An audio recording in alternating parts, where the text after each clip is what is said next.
আসসালামু আলাইকুম। কি অবস্থা সবার? কেমন আছেন? আশা করি আল্লাহর রহমতে আপনারা সকলে ভালো আছেন। আমিও আপনাদের দোয়ায় আল্লাহর রহমতে অনেক অনেক ভালো আছি। খুব সকাল সকাল চলে আসলাম হাওরে। হাওরের দৃশ্যগুলো দেখার জন্য।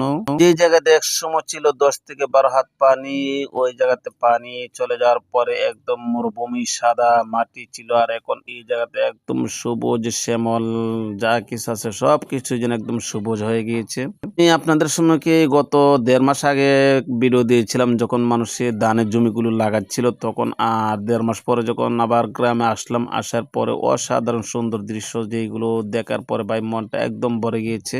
দেখার পরে বেশ মোটামুটি অনেকটাই ভালো লাগছে। আর খুব সকাল সকাল যখন আমি হাওরে আসছি তখন কিন্তু মানুষ হাওরে কেউ নাই, একদম নিরিবিলি। দেখেন কোনো মানুষ নাই। আমি চতুর্দিকে ঘুরতেছি আর আপনাদেরকে দেখানোর জন্য চেষ্টা করতেছি। সামনে একটা জিনিস আছে, যে জিনিসটা দেখার পর আপনারাও অবাক হয়ে যাবেন। এই যে বকগুলো দেখা যাচ্ছে, বকগুলো কিন্তু আস্তে আস্তে আমিও কাছে যাচ্ছি আর বকগুলো আস্তে আস্তে চলে যাচ্ছে। মানে বকগুলো কিন্তু ওই জায়গাতে কি করতেছে, পোকা খাচ্ছে আর কি।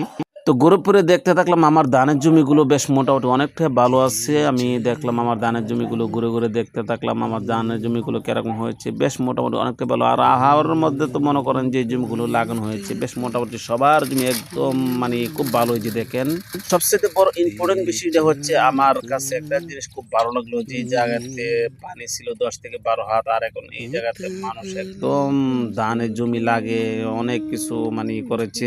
আমাদের হাওড়টা হচ্ছে এরকম একটি জায়গার মধ্যে, হাওর অঞ্চল তো বুঝতেই পারেন আমাদের বাংলাদেশের মধ্যে সবচেয়ে বড় হাওর বললেই চলে। সেটা আমাদের বাংলাদেশের হাওরের মধ্যে অন্যতম একটা হাওর হচ্ছে আমাদের এলাকার হাওরটা।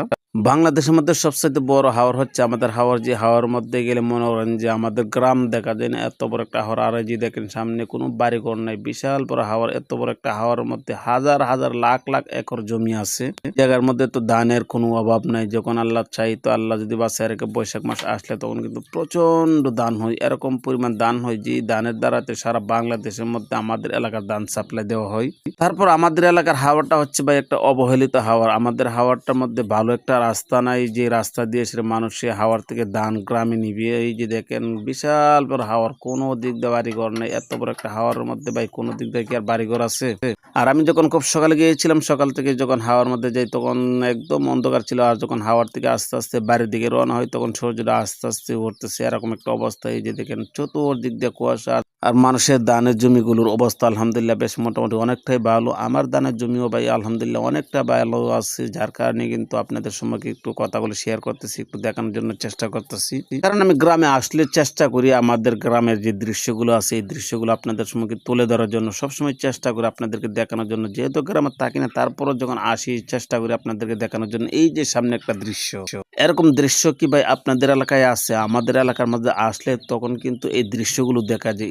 এই যে মহিষের গাড়ি দিয়ে এসে গ্রাম থেকে হাওয়ার মধ্যে সার নিচ্ছে আর কি, যে জিনিসটা দেখার পরে বেশ মোটামুটি অনেকটাই ভালো লাগছে আমার কাছে। আর জিনিসটা তো আপনাদের কাছে ভালো লাগার মতন, কারণ এরকম দৃশ্যগুলো সব জায়গার মধ্যে পাওয়া যায় না। আমাদের এলাকার মধ্যে এই দৃশ্যগুলো দেখা যায়। যখন গ্রামে আসি তখন কিন্তু এই দৃশ্যগুলো খুব দেখতে পাই। আমি খুব সকালে গিয়েছিলাম হাওয়ারে, আর যখন খুব সকালে হাওয়ারে গিয়েছিলাম, হাওয়ার থেকে যখন আবার গ্রামের দিকে চলে আসি তখন কিন্তু এই ভিডিওগুলো আমি করি শুধু একমাত্র আপনাদেরকে দেখানোর জন্য। চেষ্টা করি সবসময় আপনাদেরকে দেখানোর জন্য, কিন্তু গ্রামে না থাকলে তো ভাই আর আপনাদেরকে কোনোভাবে দেখানো যায় না। আর এই যে দেখেন তারা হাওয়ারে চলে যাচ্ছে আর আমি হাওয়ার থেকে গ্রামে চলে যাচ্ছি। আর হাওয়ার যে দৃশ্যগুলো আছে এই দৃশ্যগুলো তো ভাই দেখার মতন দৃশ্য। এরকম দৃশ্য দেখতে কার না ভালো লাগে? হাওয়ার তো মনে করেন যে একদম নিরিবিলি জায়গা, যে জায়গার মধ্যে কোনো যানজট নাই, কোনো দোয়া নাই, কোনো কিছু নাই, একদম নিরিবিলি। আর আমাদের হাওয়ার এলাকার মানুষ সহজ সরল। আমাদের হাওয়ার এলাকার মানুষ খুব নিরিবিলি থাকে। কোনো ধরনের ঝগড়া পাসার বা কোনো ধরনের অশৃঙ্খল এরকম ধরনের কোনো কিছু না।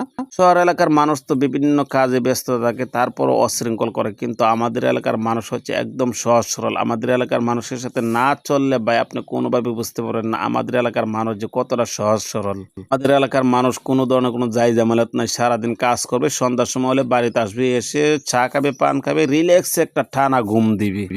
এরই মধ্যে মনে করেন যে যারা লেখাপড়া করে, আমাদের এলাকার যারা লেখাপড়া করে তারা তো বাইরে বাইরে থাকে। আর যারা গ্রামে থাকে তারা কিন্তু অক্লান্ত পরিশ্রম আর মেহনত করে। এই যে আস্তে আস্তে যখন আমি গ্রামের দিকে আসি তখন এই জায়গাতে এসে একটা দোকান পেলাম, এই দোকানটা মাঝে একটু চা খেলাম, পান খেলাম, খাওয়ার পরে আবার আস্তে আস্তে রওনা হলাম জায়গাতে এসে দেখি মানুষ সার নিয়ে এসে মানে কথা বলতেছে, সার দিবে জমির মাঝে, ধানের জমির মধ্যে। তো আমি এই জায়গার মধ্যে একটু বসলাম, বসার পরে আবার চলে আসলাম, একদম চলে আসলাম গ্রামের মধ্যে। সেটা হচ্ছে আমাদের গ্রাম। আর আমাদের গ্রামের দৃশ্যগুলো তো দেখছেনই, আমার আগের আইডিতে অনেক কিছু আপনাদেরকে দেখানোর জন্য চেষ্টা করছিলাম। আর এখন আমি কিন্তু একদম গ্রামে চলে আসলি, গ্রামের দৃশ্যগুলো আপনাদেরকে দেখানোর জন্য।